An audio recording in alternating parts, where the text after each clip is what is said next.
45 రోజుల పాటు సాగిన మహాకుంభమేళా ప్రపంచవ్యాప్తంగా అందరికీ తెలిసిన విషయమే. అయితే ఈ మహాకుంభమేళాలో 1000 మందికి పైగా మిస్ అయ్యారా? ప్రస్తుతం ఆ 1000 మంది మిస్సింగ్ మిస్టరీగా మారిందా అంటే అవునని అనిపిస్తుంది. ప్రస్తుతం తప్పిపోయిన వారి కోసం మహాకుంభమేళా ప్రాంతంలో వెతుకులాట జరుగుతున్నట్టుగా తెలుస్తోంది. ఇసుకేస్తే రాలనంతగా దాదాపు 45 రోజుల పాటు సాగిన ఈ మహాకుంభమేళాలో కోట్లాది మంది జనాలు పుణ్య స్నానాలు ఆచరించారు. అయితే చాలామంది తప్పిపోయినట్టుగా తెలుస్తుంది. ఇప్పుడు ఆ తప్పిపోయిన వారి ఆచూకీ కోసం వెతుకులాట జరుగుతున్నట్టుగా తెలుస్తోంది. ఉత్తరప్రదేశ్ పోలీస్ అలాగే స్థానిక అధికారులు మహాకుంభమేళాలో తప్పిపోయిన వారి వివరాలు సేకరించి ప్రస్తుతం వెతుకులాట చేస్తున్నట్టుగా సమాచారం. దీంతో మహాకుంభమేళాలో జాడ కోల్పోయిన వారితో ఒక రకంగా విషాదం నిండిందనే చెప్పాలి.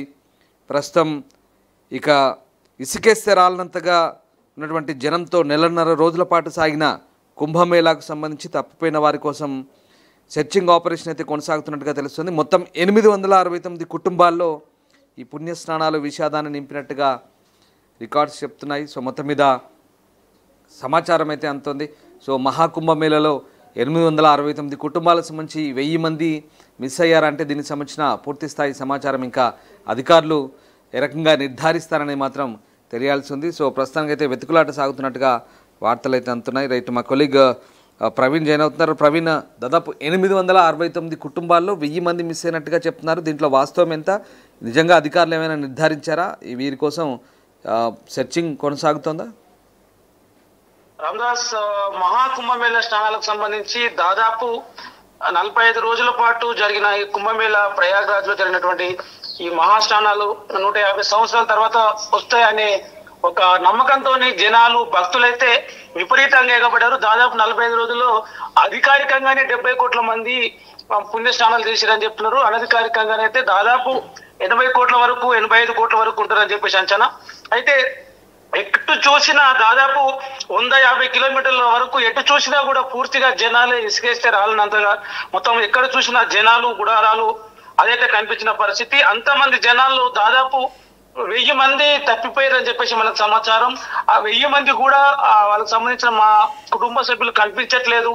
మా తండ్రి గారు, మా అన్నగారు, మా అమ్మ, మా చెల్లి, మా తమ్ముడు ఇట్లా కనిపించట్లేదు అని చెప్పేసి అధికారికంగా అందిన ఫిర్యాదులే దాదాపు ఆ ఫిర్యాదులలో నమోదైన వారే దాదాపు 1000 మంది. ఇంకా అనధికారికంగా ఇంకెక్కువ మంది ఉండే అవకాశం ఉంది.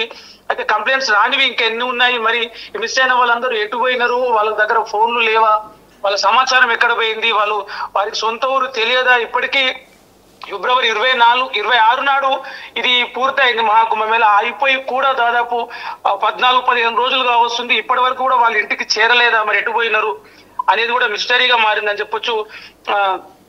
జనవరి 13న మొదలైన మహాకుంభమేళా ఫిబ్రవరి 26 వరకు కొనసాగింది. దాదాపు కోట్ల మంది, అంటే విదేశాల నుంచి వచ్చి కూడా కోట్ల మంది పవిత్ర స్నానాలు చేశారు. దాదాపు ఆ ప్రాంతంలో మొత్తం కూడా కుంభమేళా జరిగినటువంటి ఆ ప్రయాగ్రాజ్ ప్రాంతంలో మొత్తం కూడా కొన్ని టన్నుల కొద్ది చెత్త చెదారం అంతా కూడా నిండిపోయింది. అంతమంది జనాలు అయితే ఈ కుంభమేళాకు వచ్చి స్నానాలు ఆచరించారు, పుణ్య స్నానాలు. అయితే మరి వచ్చే క్రమంలో కూడా చాలా మంది రోడ్డు ప్రమాదంలో, కొంతమంది తొక్కిసలాట్లో, కొంతమంది అనారోగ్యంతో, కొంతమంది ఆ ట్రావెల్ లాగ్ వల్ల కొంతమంది కూడా చనిపోయినట్లుగా మనకు తెలుస్తుంది. అయితే మిస్ అయిన వారు చనిపోయిన వారిలో ఉన్నారా లేక ఎటు వెళ్ళారు అనేది కూడా ఇప్పటివరకు అధికారులు అయితే ఏది తెలియలేదు. ఫిర్యాదులు మాత్రమే 1000 మంది తప్పారని చెప్పేసి ఫిర్యాదులు అందాయి. మరి అందులో తప్పిపోయిన వారిలో ప్రాణాలతో ఉన్నవారెందరూ, చనిపోయిన వారెందరూ, కనిపించకుండా పోయిన వారెందరూ, కావాలనే ఇంటికి వెళ్లకుండా ఎక్కడెక్కడ ఉండిపోయిన వారెందరూ అనేది మాత్రం ఇప్పటికీ అధికారులు అయితే ఏం చెప్పలేదు. వారందరూ కూడా తప్పిపోయిన వారి కుటుంబ సభ్యులు అందరూ కూడా కొంత ఆందోళన, ఆవేదన వ్యక్తం చేస్తున్న పరిస్థితి కనిపిస్తుంది. సోషల్ మీడియాలో ఇప్పుడు ఈ వార్త కూడా అటు మీడియాలో ఇటు సోషల్ మీడియాలో మిస్ అయిన కుటుంబ సభ్యులు కన్నీరు పెట్టుకుంటూ వారి ఆత్మీయుల కోసం వెతుకుతున్నటువంటి ఆవేదన చెందినటువంటి వీడియోలు అయితే మనకు కనిపిస్తా ఉన్నాయి. Ramdas, right, yes, thank you Praveen. So మొత్తం మీద మహాకుంభమేళాలో దాదాపు 1000 మందికి పైగా అదృశ్యమైనట్లు ఫిర్యాదులు అందినట్లుగా తెలుస్తోంది. దీంతో మరి వారి కోసం వెతుకులాటను ప్రారంభించారు స్థానిక అధికారులు. దాదాపు 70 కోట్ల మందికి పైగా మహాకుంభమేళాను దర్శించి స్నానాలు ఆచరించారు. సో ప్రపంచవ్యాప్తంగా ఇదే అతిపెద్ద ఈవెంట్గా చెప్పవచ్చు. సో ఒక మతపరమైన ఈవెంట్లో ఇదే ప్రపంచ రికార్డుగా చెప్తున్నారు. అయితే 869 కుటుంబాలకు చెందిన 1000 మంది అదృశ్యమైనట్టుగా ఇప్పటివరకు కంప్లైంట్స్ అందినట్టుగా తెలుస్తోంది. సో మొత్తం మీద మహాకుంభమేళాలో ప్రస్తుతం ఈ వెతుకులాట ప్రక్రియ అయితే కొనసాగుతుంది. కుంభమేళా పూర్తయిన తర్వాత అధికారులు అయితే మిస్ అయిన వారి కోసం, వారి ఆచూకీ కోసం ప్రస్తుతం దృష్టి సారించినట్టుగా తెలుస్తోంది. ప్రపంచంలో ఏ మూల ఏ క్షణం ఏం జరుగుతుందో వేగంగా తెలుసుకోవడానికి తొలి వెలుగు వాట్సాప్ ఛానల్ని ఫాలో చేయండి.